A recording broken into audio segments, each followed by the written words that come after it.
Consider now a diatomic molecule that contains two different elements. Up to now, we've only considered homonuclear diatomics, that is, diatomics made up of two of the same atom bonded to each other. Now I want to look at a case where we have a diatomic molecule with two different elements. Now for the first time we're going to really unveil the entire electronic Hamiltonian for one of these kinds of systems, and I want to go through this a little bit slowly just to introduce these various terms. This looks very complicated, but I can tell you that this should be all very understandable for you. This first term here is simply the kinetic energy of all the electrons. Okay, it's simply the Laplacian operators, and we're summing over all the electrons here. Okay, this first term here is a potential term, and you'll notice that it's got the 1 over r, so it should tell you that this is a Coulomb attractive potential because it's got a minus sign in front. This is the attraction of all the electrons to nucleus A. So attraction to atom A. This looks like the same thing, but to atom B.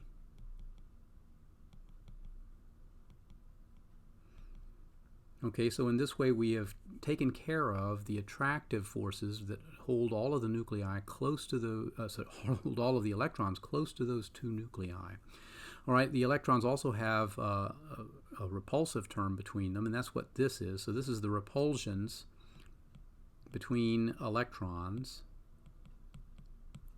And then this last term is the repulsion between the two nuclei. So it's a single term. There's only two nuclei there, so only one possible term.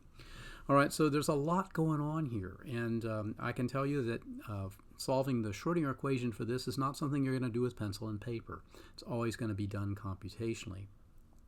All right, it's a more complicated process, but it uses the same techniques that we talked about when we talked about multi-electron atoms. So in other words, we're going to be setting up a linear combination of our basis states, which probably will be atomic orbitals attached to these two atoms. When we set those up, we can solve it variationally by setting up a secular determinant. We can set it up to be a self-consistent field sort of model. Either way, we can solve for the states, at least numerically, for these kinds of systems. Now, one of the differences that we'll find in having a heteronuclear diatomic is that now we will want to set up our overall wave function. Before we just set it up as linear combinations of, function A plus function B with no coefficients at all.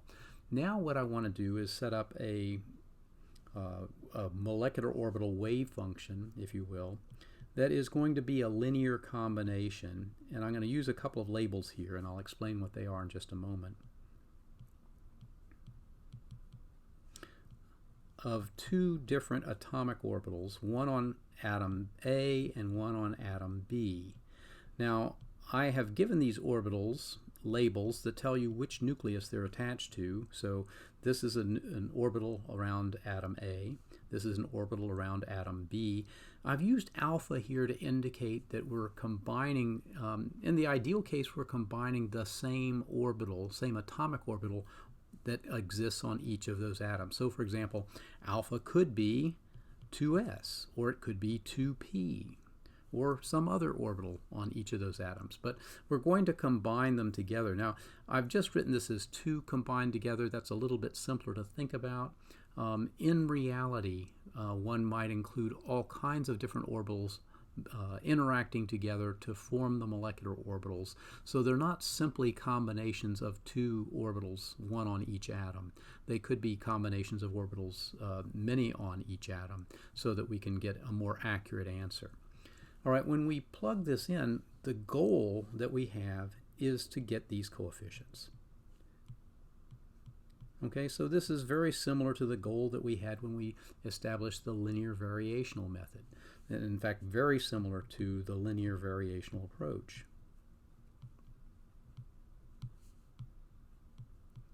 So the whole idea is these two atomic orbitals on A and on B form a basis in which we can solve the problem, and our solution is going to give us an energy for the state that we get and the coefficients here that define that state, that define those molecular orbitals. And as I mentioned, there are two predominant ways that we might proceed. We may use the variational method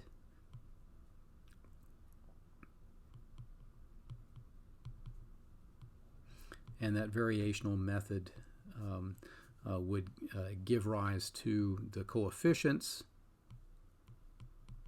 So I'll call those just CA and CB, as well as variational energies. So I'll call that the optimized energy for that. All right, this involves solving the secular determinant. So it's essentially just an eigenvalue problem. Now, this could also be used in combination with the Hartree-Fock self-consistent field method. All right, so in this case, we're going to optimize those coefficients until they no longer change. And if we use a large enough set of functions in our basis, that is, we have enough adjustable linear coefficients, then we could actually reach the Hartree-Fock limit for these molecules.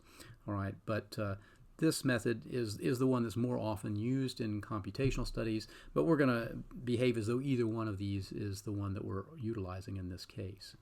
Now, we're not going to go through the solution to these things. I hope that gives you some relief that we're not moving there. These are things that are automated in a lot of computer programs, and we could get into the guts of the computer program, but in fact I think it's more useful for you to see the big picture and to understand conceptually what's happening when we solve problems like this for heteronuclear diatomics. All right, so let me make a few key points. And we'll give these a little different color to emphasize those points. Okay, one key point. Core electrons. Okay, so things like 1s electrons or non-bonding electrons. Okay,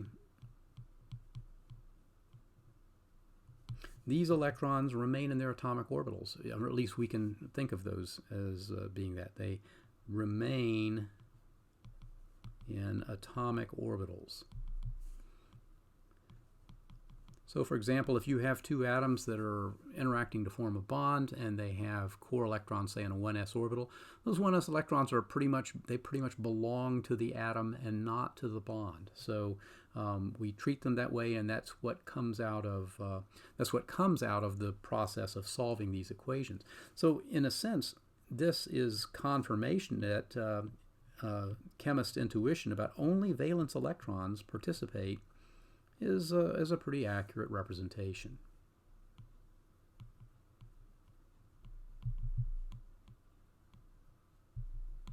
All right, another point. Our atomic orbitals are going to be different in energy when we have two different atoms.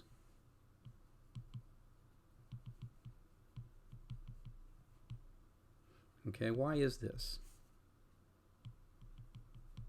Well, remember, with the different atoms, they're going to have different nuclear charges on them.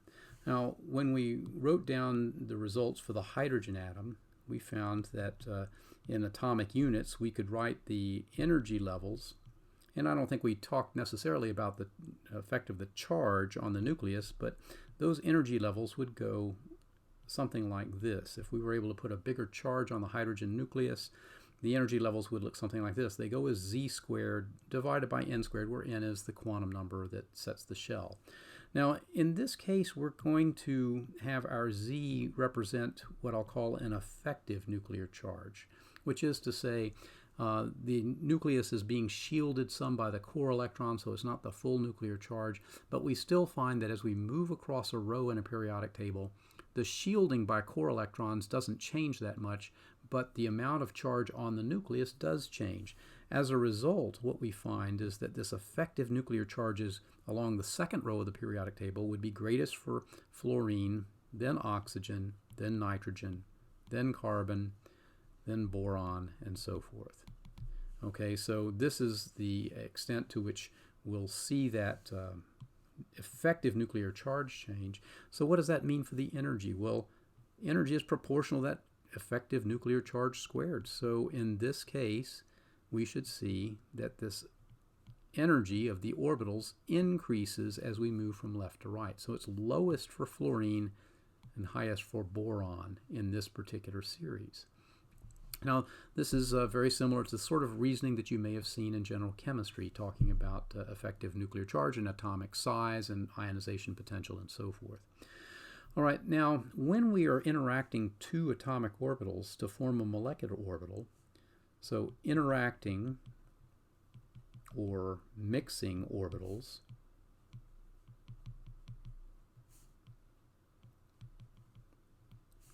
should be of similar energy. I'll just say should have similar energy. So by that I mean that the energy of the atomic orbitals on A and the energy of the atomic orbitals on B, the ones that are being mixed together to form the molecular orbital, should be roughly the same. So we should have something like E sub A alpha. The energy of the alpha orbital on A should be about the same as the energy of the alpha orbital on B. They're different because of this, but if they're similar to one another, then those two orbitals are more likely to mix together, that is to say, to form a molecular orbital. And we'll find that the coefficients here will each be appreciable. If they are not very close together, what tends to happen then is that the MOs, the answer to the problem that we're solving here, the variational or Hartree-Fock problem, the MOs will have CA about equal to 1 and CB equal to 0, or vice versa. In other words, they didn't mix those two orbitals together very much, and the molecular orbital looks a lot like the atomic orbital. This is an important result, and one that I'm sorry we can't demonstrate mathematically, but the fact that when you start with two atomic orbitals that are far apart in energy, that they just can't easily mix together very well, means that the electrons tend to stay in those atomic orbitals.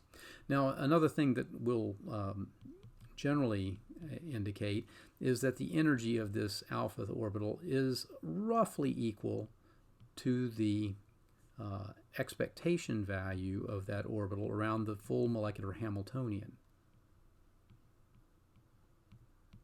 But it's not going to be exactly equal. Why is it not exactly equal? Well, we've got extra terms in here. We've got these two terms here at the end that cause it not to be different, not to be the same. If it was just, for example, the Laplacian term and the attraction to the A nucleus, then E sub A would be the atomic energy. Okay, but they are slightly different because of these extra repulsive terms that enter into the Hamiltonian. So I want you to be aware of that. All right, so they're not exactly equal.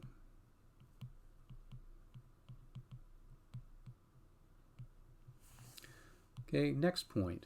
When we look at mixed state integrals, what do I mean by mixed state integrals? Okay, they would be things that might have the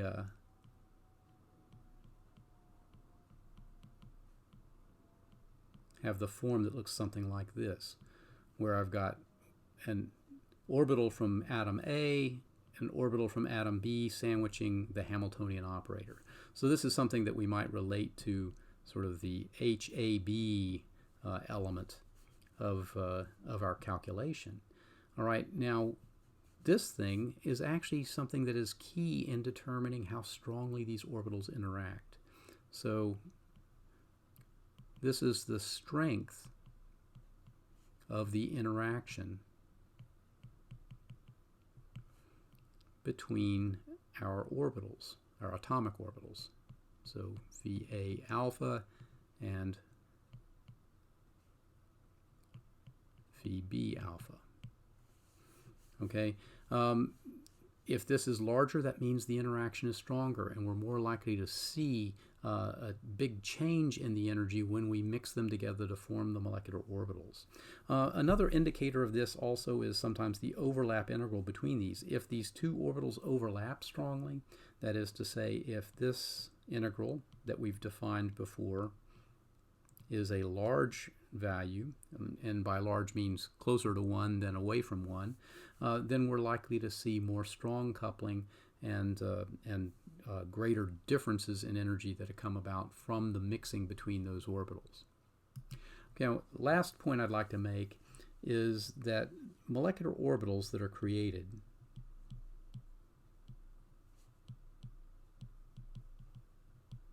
we can say something about where their contributions come from based on how close or how far they are away from the atomic orbitals that gave rise to them. So molecular orbitals that are closer to one atomic orbital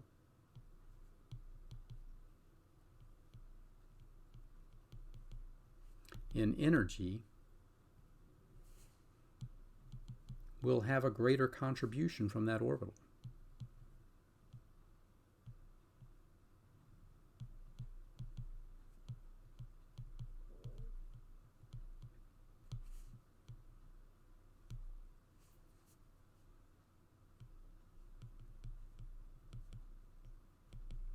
Okay, how can I depict this? Well, let me make a little drawing here.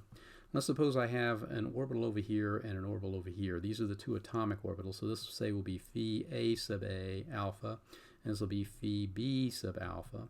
So this is energy A, and this is energy B. Now these two orbitals will mix together.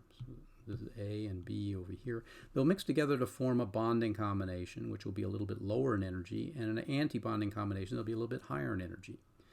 All right. Now, notice that we're trying to sort of maintain the same balance, if you will, in energy here, which is to say that the sum of the two energies that we produce in the molecular orbitals for the bound molecule AB is roughly equal to the sum of the two atomic orbitals that they came from. All right, this is not an unreasonable difference. But you'll notice that this molecular orbital is close to this atomic orbital in energy, as this molecular orbital is close to this atomic orbital in energy. So what does that mean? Well, if we're writing our molecular orbital as a weighted linear combination of these two atomic orbitals, what this means is, in this case, CB will be larger. That is to say, this molecular orbital looks a lot more like this atomic orbital than it looks like this atomic orbital. Similarly, this one will have CA larger. So this molecular orbital will have a much greater component from this atomic orbital than it will from the B atomic orbital. All right, this is actually a really useful thing to note when you look at these molecular orbital diagrams. Okay, if this were really close in energy to this, one could make a pretty good assumption that this then is much more like an atomic orbital on atom A than it is like a bonding orbital between the two. Another way we could do this is to draw this out. So for example, in the first case, we've got a bonding orbital that has more contribution from A. So instead of being a nice ellipse around these atoms, we might have something that looks like this. All right, so there's a lot more electron density around A for the bonding combination here because it's closer in energy to the atomic orbital of A. Similarly, for the anti-bonding combination, we'll have a lot more contribution from B. So it'll look something like this, where now these things have different